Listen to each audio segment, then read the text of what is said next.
Reporting live from Hyper Clubhouse in Atlanta for Comedy Hype News, I'm Symphony Thompson.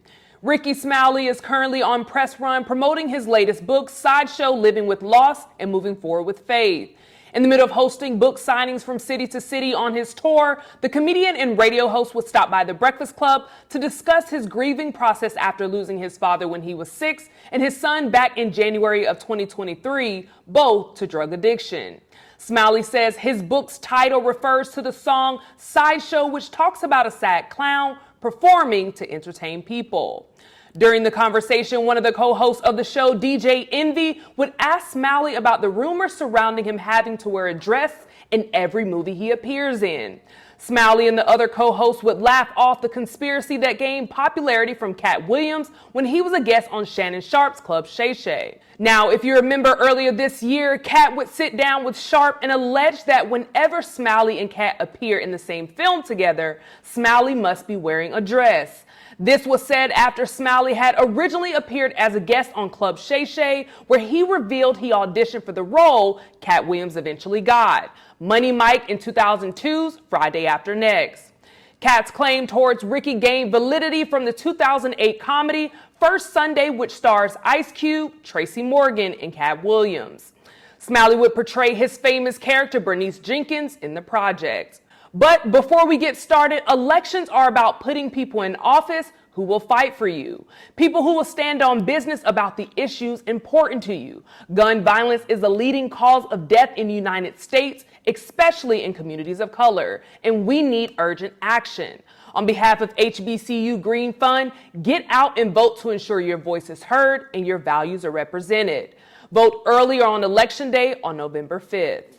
Now, in regards to being contractually obligated to wear a dress, Smiley would shut down those rumors and would express his surprise that so many believed it.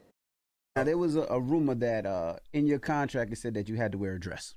Oh, man, I don't pay that stuff. God damn it. Then I started doing comedy 89, man. Mm-hmm. You think there's a contract somewhere? Bothered me was people believed it. Oh, yeah, they did. Despite Katt's accusations not being true, Smiley would recount one of the last few times he saw Katt before the Club Shay Shay interview, which would end up being a positive experience. After he would also share there's no beef with Katt on his end. Now, this isn't the first time Smiley has had to clear up his information after Katt's infamous interview. Smiley would be one of the first comedians to respond to the viral interview, where he would once again double down on auditioning for the role of Money Mike in Friday After Next before it went to Katt. Now, going back to Rickey Smiley's interview with the Breakfast Club, Smiley would tell several stories opening up for Steve Harvey, who would be his mentor as Smiley was an up-and-coming comedian. While Smiley appears to have taken the high road when it comes to responding to Katt's incorrect accusations, Harvey, on the other hand, doesn't seem to be as forgiving. In addition to Smiley, Steve Harvey was another figure whom Katt would roast during his interview with Shannon Sharpe. There, Katt would accuse Harvey of stealing both jokes and the entire style of comedian Mark Curry, who regularly opens up for Katt on the road. Earlier this year at InvestFest, Harvey would talk to the crowd of hundreds, telling them not to address the haters in their lives. In the midst of the speech, he would throw several subliminal shots at Katt Williams, all without mentioning the comedian's name.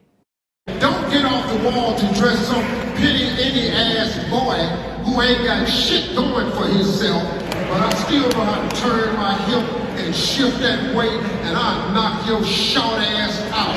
I'll shoot your perm straight out your head.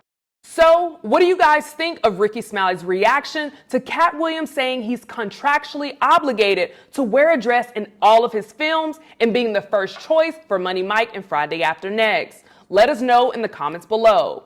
And remember, your vote is your voice. On behalf of HBCU Green Fund, get loud about issues that impact your community. Vote early or on Election Day on November 5th.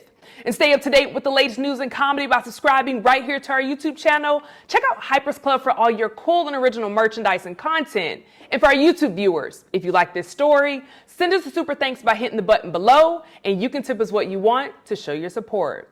Reporting live from Hyper Clubhouse in Atlanta for Comedy Hype News, I'm Symphony Thompson.